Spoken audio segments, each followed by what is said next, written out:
Good morning, gorgeous plant people. Welcome back to Rooting Mindfully. My name is Ayana. Today we're just gonna do a growth update / Sansi Light update. I just want to show you what's going on here at my home and show you some things because honestly, I'm ready to chop some plants back.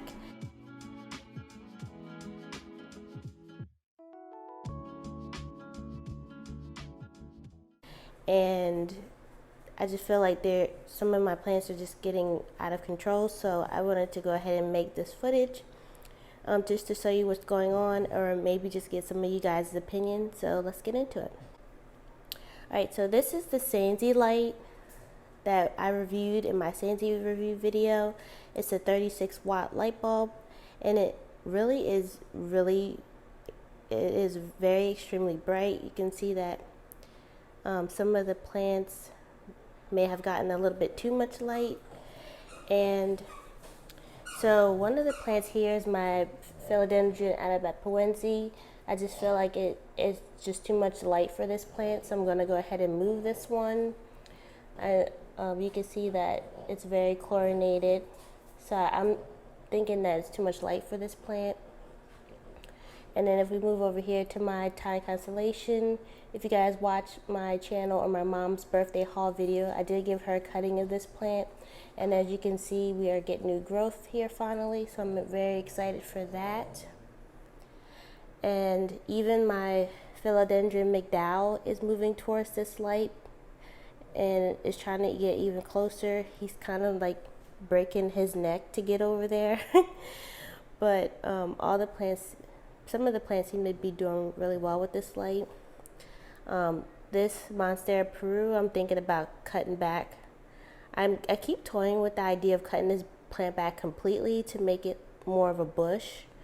I'm not sure if I want to keep it on the moss pole anymore. So I'm just going to keep thinking about that. But I'm going to cut these extra strands because that just looks a hot mess to me. And then if we move down to my Squamiferum, he's still putting out these nice big leaves, which is really awesome. Even though he's not that close to the Sansi Light, he still looks like he's enjoying it. Here's another leaf here. So that's really nice. And my fern is really enjoying this light. My Monstera, you can see a yellow leaf there, is the biggest plant that I have, and as you can see, it's getting taller than the light, and the plant is also taller than I am. And I'm thinking about cutting them to here and propagating all these pieces and sticking it back in the middle there, because as you can see, this part is really bare, so I would really like to fill this in. So I'm thinking if I cut all that off and fill it in there, then it will look much fuller, because I do want a much fuller plant, and there's just so much negative space in there. So I don't know, I'm just thinking that would be a really good idea to do that with that plant. And then my tree fern is doing really well. I did cut off all the dead or the overwatered pieces from when it was at the nursery. So he's put out this frond, these fronds are new, and he's got a ton more here.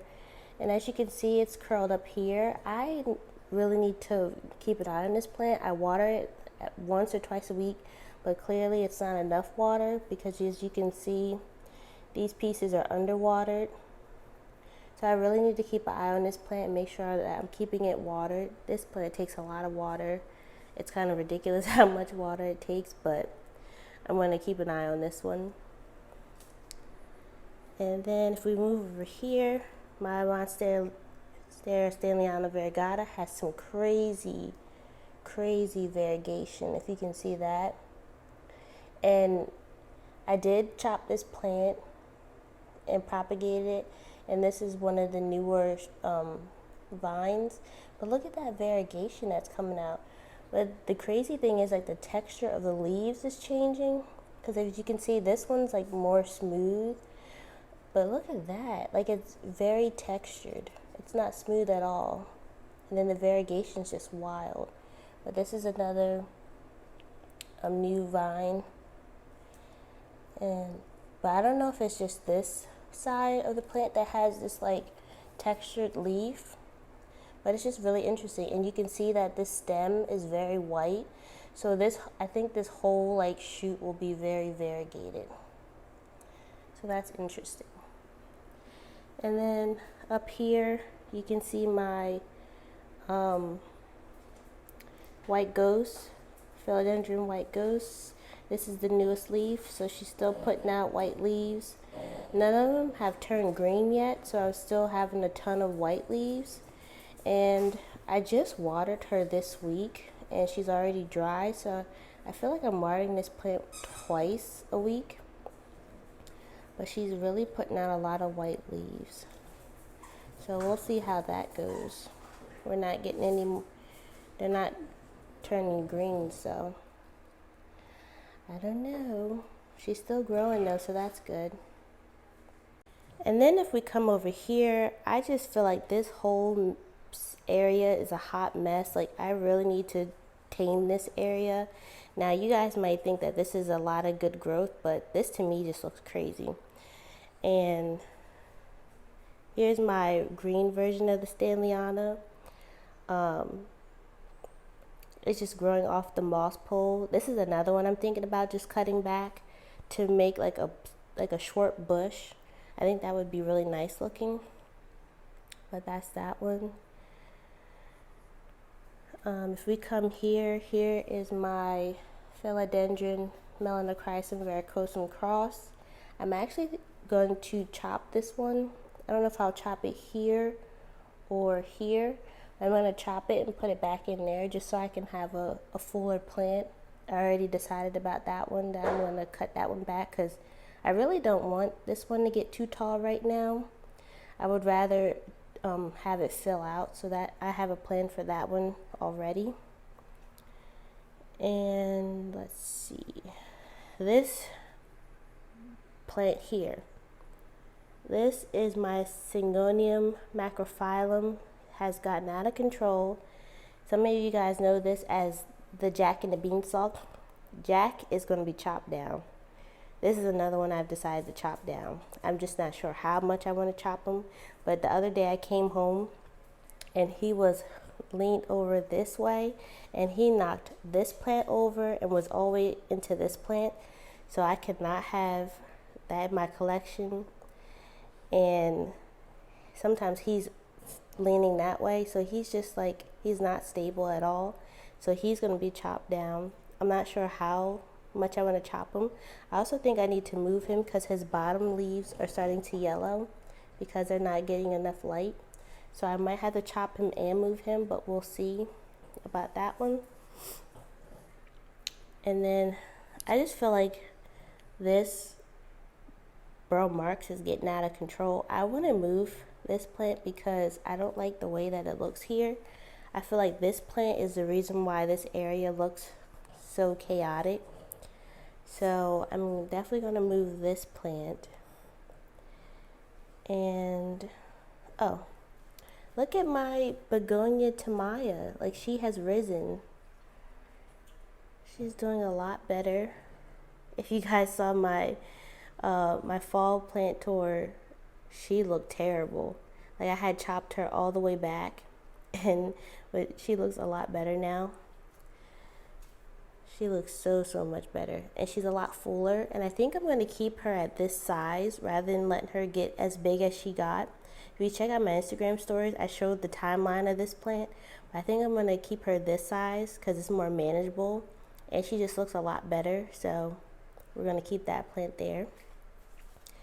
And then if we come here to my Birkin, my Birkin has thrown out this leaf here, and a lot of people would say that this leaf is variegated. It's actually not variegated. I read on a post that this is actually the leaf reverting back, and I don't think it's ugly or anything. I actually think it's really beautiful, but that's not a variegation to this leaf. It's the leaf reverting back because this is a hybrid plant. And then My tetrasperma really needs to be propagated. Look at that. I'm sorry that this lighting might not be good. It is getting ready to snow here, so I hope that's better.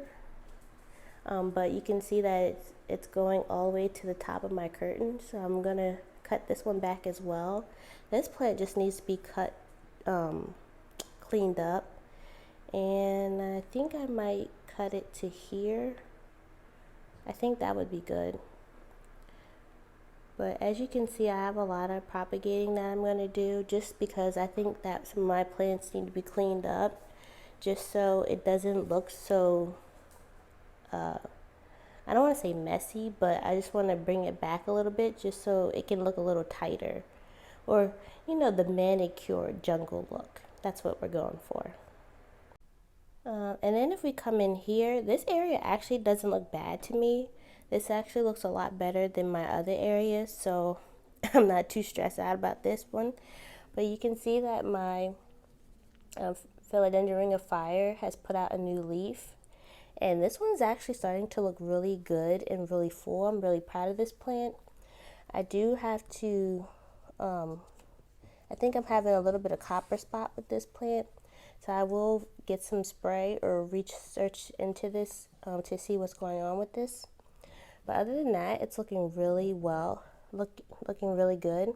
And I'm just really proud of this plant and the way it's filling out. And this should have been on one of my top 5 lists, because this plant is just super easy. Like, they start out slow, but once they get going, they're just awesome. Here's my Anthurium regale. Still hasn't hardened up yet, so waiting to see what the potential on that one is.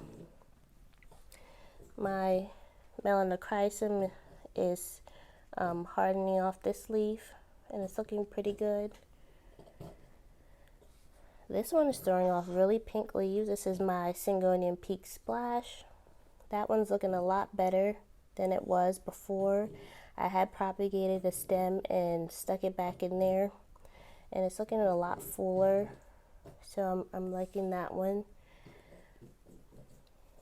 And then this is the other plant I'm thinking about propagating, and I think I want to propagate it to there, maybe this area, and put the stems back in there, just so I can have a bushier plant at the bottom. I feel like this area here and this area is a little sparse, so that's what that plant looks like. I think I'm gonna chop it to there. I think that would look really good.